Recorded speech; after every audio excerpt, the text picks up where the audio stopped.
embodied in the Great Pyramid's mathematical code to transmit to a generation of humans living in the age of Aquarius, something they felt was vitally important. The age of Aquarius began 23 August 1953, and this is a New Age idea, the idea that we can perceive and try to improve. Of course, there's still a larger majority of humans, even in the age of Aquarius, that want to drag people down and lower the standards. However, every single ego, every single human, has the capabilities of bringing himself up to the equal of his Creator. It's just a matter of effort and patience and practicing the virtues. Number 1. As Jesus stood between the two columns, Jachin and Boaz, on the outer porch of King Solomon's temple, John 10, verse 23, on 25th December, the celebration of the winter solstice, which is what that date is really for, a large majority of the people did not understand him when he said, "Ye are gods." John 10, verse 34. Some people in the crowd took up stones to kill him as a money changer in the temple cocked his head away from his table to see what some in the crowd were yelling about. He heard Jesus say, "Is it not written in your law, I said ye are gods," as he saw a lawgiver of the temple sit bolt upright to listen to this man speaking to the crowd. The money changer wondered why such an important lawgiver of the temple sat up to listen, as rigid as a rod of iron, remembering the law and his responsibility, as the lawgiver remembered Psalm 82, verse 6. He remembered a song of Asaph, in which God said, "Ye are gods." The man speaking to the crowd said, "The Father is in me, and I in him." And what he meant could not have been other than what he said. As the crowd screamed blasphemy and moved forward to kill Jesus, he simply disappeared.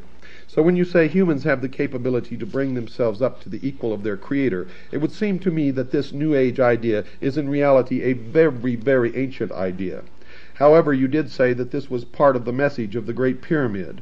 But what about these ancient brotherhoods, these people who are responsible for all this secret type of teaching, which seems to be such a mystical notion? Are they still around today? Number 2. I think so, very much. In fact, I could say, I know it. You could say it's information now. The brothers are those individuals who have obtained a degree of advancement over other humans. This also is number 2. If you meet a brother and you get him alone and you say, "I've noticed about you certain things, and I want to ask if you are familiar with the Rosicrucians or the Masons or the Stell Group or the book, The Ultimate Frontier, or some of these metaphysical philosophies," you, when you ask, are allowing him to interfere in your environment. This is the teacher appearing when the student is ready. But unless you ask, the brothers won't help. And here's the crux, folks. Number 2. Yes, the 5th level of intelligence is responsible for the direct work with the planet, and they can make mistakes. The story of LuciFer and Jehovah is a tale of the mistake made by the angelic intelligence. The argument between the angelic forces on the 5th level of existence is that Jehovah, according to my philosophy, believed that humans could advance with a perfect environment, so at first humans were given the Edenic state. All they had to do was eat bananas, sleep, chase the girls, make love, swim, sun, and sleep. But they didn't grow in that Edenic state. They were lazy. All they wanted to do was eat, drink, make love, and sleep some more. They didn't want to grow. So LuciFer said, we should help mankind grow. And you know the rules. We can't go down and do it for them, so we'll give them problems to overcome. And zap, like the thunderbolt of Zeus, Eden was gone, and we now have winters in Chicago, and man has to overcome. Now, folks, I don't care if this man worships LuciFer. I don't care if he believes what he believes or belongs to the mystery schools. You all know me. I believe in the Constitution and that we all have a right. But when he deceives and manipulates all of us, and when on June 8th, 1993, on Radio Free America, he said to the world that I am a CIA disinformation agent, then it's time that you knew who this man really is. I want you to track down and read these books that he wrote. The Great Pyramid, Man's Monument to Man, New York, Pinnacle Books, 1975. The Life and Death of Planet Earth, New York, Pinnacle Books, 1977. Psychic Surgery, 1973, reprint edition, Chicago, Pocket Books, 1975. The entire text of the interview you heard tonight can be found in a book called 5-5-2000, Ice, the Ultimate Disaster, by Richard W. Noone, spelled Noone, and he was the interviewer number 1. Folks, research the history of Willis Carto. Research the history of the Liberty Lobby. and specifically Radio Free America. Tom Valentine has been a member of the Stell Group for most of his life. He has also been closely connected to the Communist Party by his own admission. Wake up! The members, the high priests of the mystery schools, are enacting ordo ab chaos. Create enough chaos, and then they can step up and take control and establish order, the New World Order. Now you know why on Radio Free America Tom Valentine gets so angry when someone questions Freemasonry. Now you know why he covers for the secret societies and for Freemasonry. And now you know why he's attacked me, because I am the enemy of Mystery Babylon. And there you have it, folks. And yes, there you do have it, ladies and gentlemen. I want to read to you a letter that I received today, talk about synchronicity, from my good friend in Tucson, Arizona, A. Ralph Epperson. He says, and I quote, "You might enjoy letting your listeners know about a quote I just found in a book entitled Legenda of the Ancient and Accepted Scottish Rite of Freemasonry for the Southern Jurisdiction of the United States, written by Albert Pike.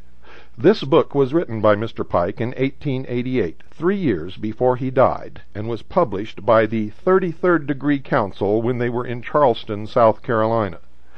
This quote should settle the question once and for all as to who the God is that the Masons worship in their lodges. Here in Tucson, one of their lodges is called a cathedral, and another is called a temple, 2 words describing places of worship. This quote will prove concretely that the God they worship is not the God of the Bible. I have been looking for this book by Pike for many years, and presumed that it was out of print because I couldn't locate a copy. However, I knew it was not forgotten, because Rex Hutchins, then a 32nd degree Mason, but who later became a 33rd degree Mason, quoted from it in his Masonic book entitled A Bridge to Light. So I considered it fortunate when I found that a publisher of out-of-print and rare books called Kessinger Publishing Company in Keela, Montana, had reprinted it. It is their claim that Legenda is a series of monographs intended to supplement the ritualistic instruction of the book written by Mr. Pike called Morals and Dogma.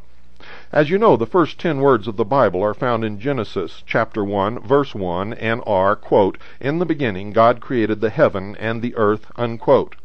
That means that in the time before there was something, there had to be nothing. So God created something out of nothing when He created the universe, or there would not have been a need for a beginning.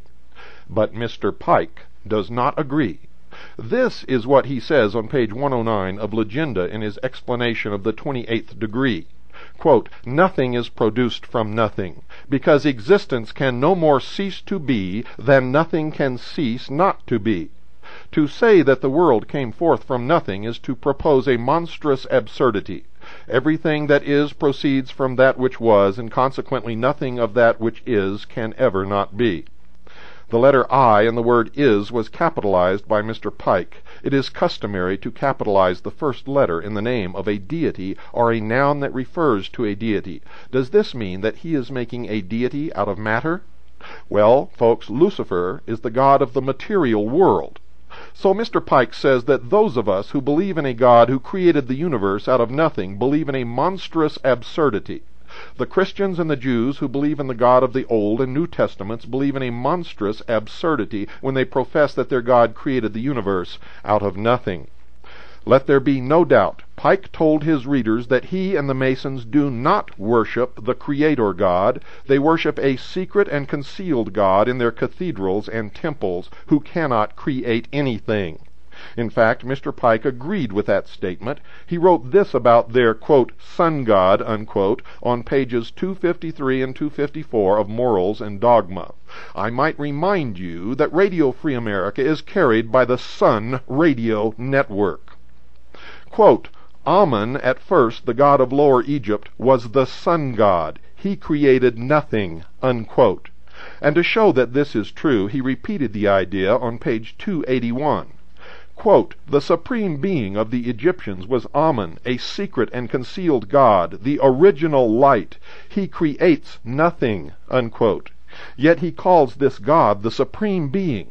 If the universe had two gods, one who created everything from nothing, and one who created nothing, I would presume the first God who made everything, including the second God, would be superior to the second God who created nothing.